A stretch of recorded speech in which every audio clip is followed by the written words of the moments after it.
দেশপ্রেম আর দেশদ্রোহ একটা অদ্ভুত বাইনারি ছড়িয়ে দেওয়ার চেষ্টা করা হচ্ছে সমাজে। এমন একটা ভাব করা হচ্ছে যেন সরকার বা সরকারের কোনো নীতি কিংবা দেশের শাসক দল বিজেপির সমালোচনা বা বিরুদ্ধাচরণ করা মানেই আপনি দেশদ্রোহী।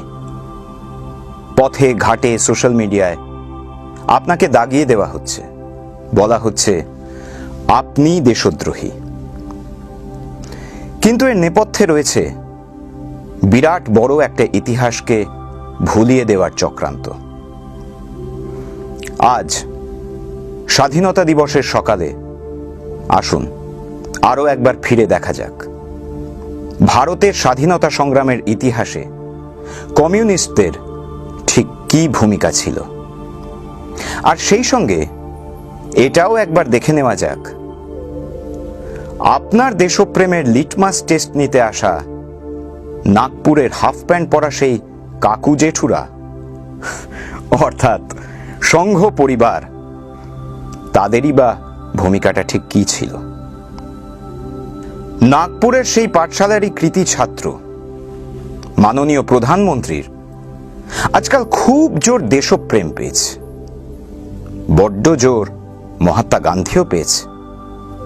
সংসদে তিনি বলছেন মহাত্মা গান্ধীর নেতৃত্বে ভারত ছাড়ো আন্দোলনে স্বাধীনতার লক্ষ্যে সমগ্র দেশবাসী একত্র হয়েছিলেন এবং মহাত্মা গান্ধীর সেই স্বপ্ন আমাদের 2022-এর মধ্যে পূরণ করতে হবে।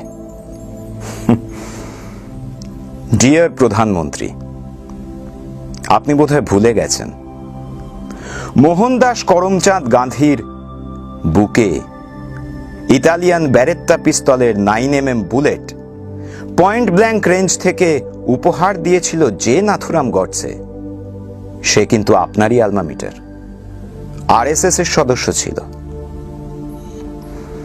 কোন স্বাধীনতার কথা বলছেন আপনি? স্বাধীনতার লক্ষ্যে যখন হাজার হাজার দেশবাসী সত্যাগ্রহ আন্দোলনে মগ্ন, তখন আপনারই আরএসএস এর প্রতিষ্ঠাতা কেশব বলিরাম হেডগেওয়ার আরএসএস এর ক্যাডারদের বলছেন সংঘ সত্যাগ্রহ আন্দোলনে অংশগ্রহণ করবে না। কেউ যদি স্বতন্ত্রভাবে এই আন্দোলনে অংশ নেন, তার অর্থ সংঘের প্রতি তিনি সম্পূর্ণরূপে দায়বদ্ধ নন। তাই এই ভারত ছাড়ো আন্দোলনের কথা আপনাদের মুখে শোভা পায় না। জনাব প্রধানমন্ত্রী, আপনারই পূর্বসূরি অটল বিহারী বাজপেয়ী বটেশ্বরে ওই ভারত ছাড়ো আন্দোলনের বিপ্লবীদের ধরিয়ে দেওয়ার জন্য ব্রিটিশ পুলিশের সহায়তা করেছিলেন। আপনারই friend philosopher guide Shyamaprasad Mukhopadhyay লিখেছিলেন, এখন প্রশ্ন হলো এই ভারত ছাড়ো আন্দোলনকে আমরা বাংলায় কিভাবে প্রতিরোধ করব। নিজেদের প্রদেশের রক্ষণাবেক্ষণের জন্য আমাদের উচিত ব্রিটিশদের বিশ্বাস করা। আচ্ছা স্যার, আপনি নাকি জাতিভেদ প্রথার বিরুদ্ধে লড়াই করবেন? আচ্ছা, আপনি তো নিজের হাতে গদগদ চিত্তে সংঘের দ্বিতীয় চালক গোলওয়ালকারের জীবনী লিখেছিলেন, তাই না? সেই গোলওয়ালকার যিনি নিজের বাঞ্চ অফ থটস বইয়ের 10ম অধ্যায়ে লিখছেন জাতিভেদ প্রথা দেশের দুর্বলতা নয়, শক্তি। আপনাদেরই মতাদর্শগত অভিভাবক বালকৃষ্ণ শিবরাম মুঞ্জে 1931 খ্রিস্টাব্দে মুসোলিনির সঙ্গে সাক্ষাতের পর লিখেছিলেন, আমি অভিভূত, প্রত্যেকটি বিকাশমান এবং উচ্চাকাঙ্ক্ষী জাতির ফ্যাসিস্ট সংগঠনই প্রয়োজন। সেই ফ্যাসিস্ট পাঠশালার কৃতি ছাত্র আপনি, শ্রীযুক্ত নরেন্দ্র দামোদর দাস মোদী। আপনি বিকশিত করবেন গণতন্ত্র। আপনাদের ওই পাঠশালার রিটায়ার্ড হেডমাস্টার তো ওই সাভারকার, সেই সাভারকার যে আন্দামানের সেলুলার জেলে বন্দী থাকাকালীন মুক্তির জন্য ক্ষমা প্রার্থনা করে মুচলেকা দিয়েছিল, সেই সাভারকারের অনুগত ছাত্র হয়ে আপনি আমাদের দেশপ্রেম শেখাবেন? আন্দামানের সেই সেলুলার জেলেই ব্রিটিশ সরকার যাবজ্জীবন কারাদণ্ড দিয়েছিল মুজাফফর আহমেদকে।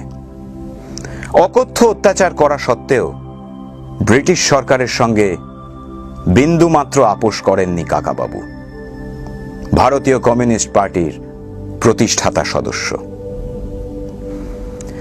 কংগ্রেসের আহমেদাবাদ অধিবেশনে কমিউনিস্ট পার্টির তরফ থেকেই সর্বপ্রথম সম্পূর্ণ স্বাধীনতার দাবি তোলা হয় এবং সেই দাবি তোলেন স্বামী কুমরানন্দ এবং মৌলানা হযরত মোহানি।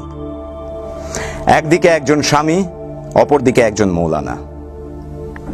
দেশের স্বাধীনতার স্বার্থে মিলে মিশে একাকার হয়ে যাচ্ছেন, হ্যাঁ, কমিউনিস্ট পার্টির আধারেই।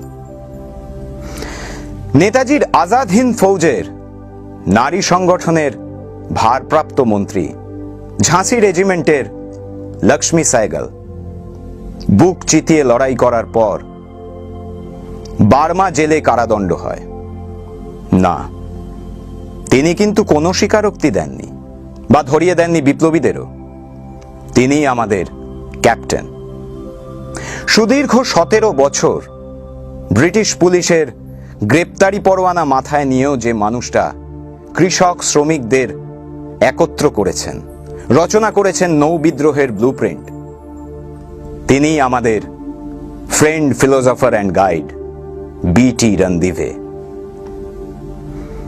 1947 সালের 14ই অগস্ট, মহাকাঙ্ক্ষিত স্বাধীনতার সেই রাত। রক্তে ভেজা নতুন সূর্যোদয়ের প্রহর গুনেছিল গোটা দেশ। ভেলোর জেলে সেই রাতে একাকী ছিলেন আমাদের হেডমাস্টার A.K. গোপালন।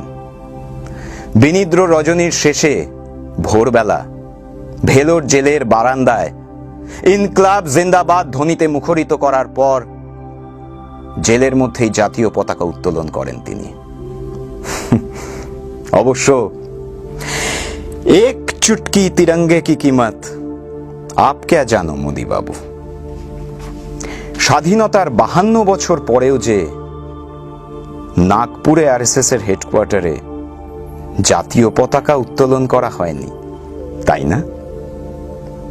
ফিরে আসা যাক দেশপ্রেম প্রসঙ্গে। কি বলে ইতিহাস? কল্পনা দত্ত 17 বছর বয়সে নিজেকে নিয়োজিত করেন বিপ্লবী কর্মকাণ্ডে। মাস্টারদার কমরেড, ভরসার পাত্রী।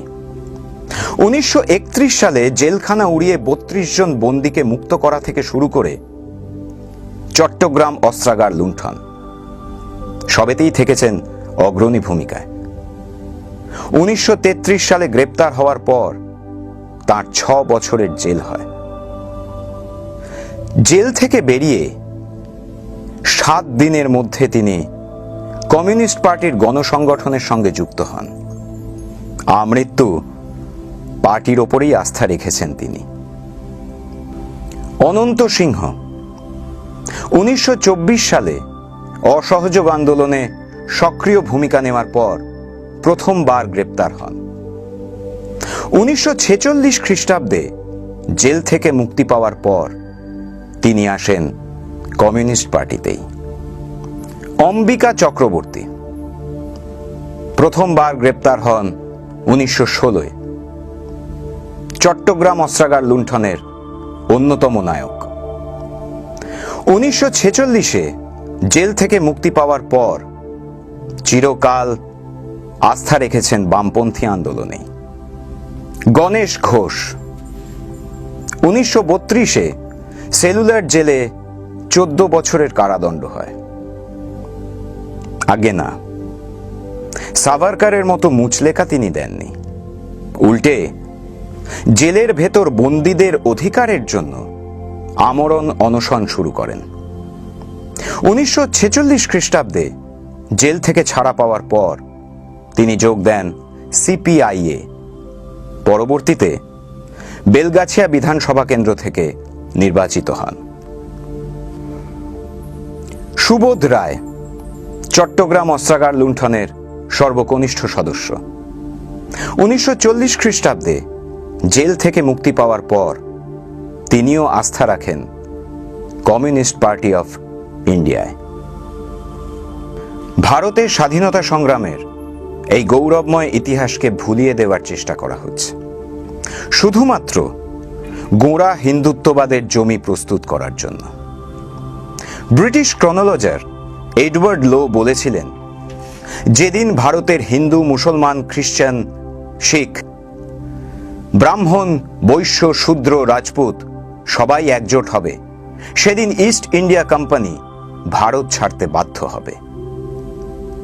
সেদিনও যখন ব্রিটিশ ইস্ট ইন্ডিয়া কোম্পানি আমার আপনার দেশ লুটছিল, সেদিনও কিন্তু আরএসএস তাদের এই ব্রিটিশ প্রভুদের পদলেহন করতে ব্যস্ত ছিল। আর আজ যখন আম্বানি আদানিরা আমার আপনার পকেট কাটছে, তখনও এই বিজেপি তথা আরএসএস মানুষে মানুষে বিভেদ সৃষ্টিকারী ঘৃণার বারুদ সাজাচ্ছে। আজ যদি আপনাকে কেউ প্রশ্ন করে কৃষক এত মরছে কেন, ফুৎকারে তাকে উড়িয়ে দিয়ে পাল্টা প্রশ্ন করুন, সিয়াচেনের তাপমাত্রাটা মাইনাস ঠিক কত ডিগ্রি যেন? কেউ যদি জানতে চায় নীরব মোদি কোথায়, তাহলে তাকে বলুন কার্গিলের কান ঘেঁষে সোজা পাকিস্তান চলে যেতে। কেউ যদি রাষ্ট্রায়ত্ত ব্যাংকে অনাদায়ী ঋণের হিসেব মেলাতে চায়, তাহলে সে নির্ঘাত চীনের দালাল। কেউ যদি রান্নার গ্যাসে 4 আনা পয়সা ভর্তুকি চায়, তার কানের কাছে মুখ নিয়ে জোরে জোরে 3 বার বলুন, মন্দির वही बनाएंगे, मंदिर वही बनाएंगे, मंदिर वही बनाएंगे। দেখবেন সংঘের মত অনুযায়ী আপনার দেশপ্রেমটাও একেবারে ঠিকঠাক খাপে খাপে বসে গেছে। আর তাই এই সাম্প্রদায়িক বিজেপি আরএসএস এর বিরোধিতা করাটাই প্রত্যেক স্বাধীন ভারতবাসীর কর্তব্য। দেশে কৃষক এত মরছে কেন, দেশে বেকারত্ব এত বাড়ছে কেন, এই প্রশ্ন করাটাই প্রত্যেক স্বাধীন ভারতবাসীর কর্তব্য। আমার বুড়ো বাপের পিএফ এর টাকা ওই অর্থমন্ত্রীর কাছে চাওয়াটাই প্রত্যেক স্বাধীন ভারতবাসীর কর্তব্য। দেশের কালো টাকার হিসেব চাওয়াটাই প্রত্যেক স্বাধীন ভারতবাসীর কর্তব্য। সবার পেটে ভাত, সবার হাতে কাজ, এই রাজনীতিটাই প্রত্যেক স্বাধীন ভারতবাসীর কর্তব্য। মনুস্মৃতি নয়, দেশের সংবিধানের মৌলিক অধিকার রক্ষাটাই প্রত্যেক স্বাধীন ভারতবাসীর কর্তব্য। এই বিরুদ্ধতার চাবুক ওঠানোটাই আজ প্রত্যেক স্বাধীন ভারতবাসীর কর্তব্য।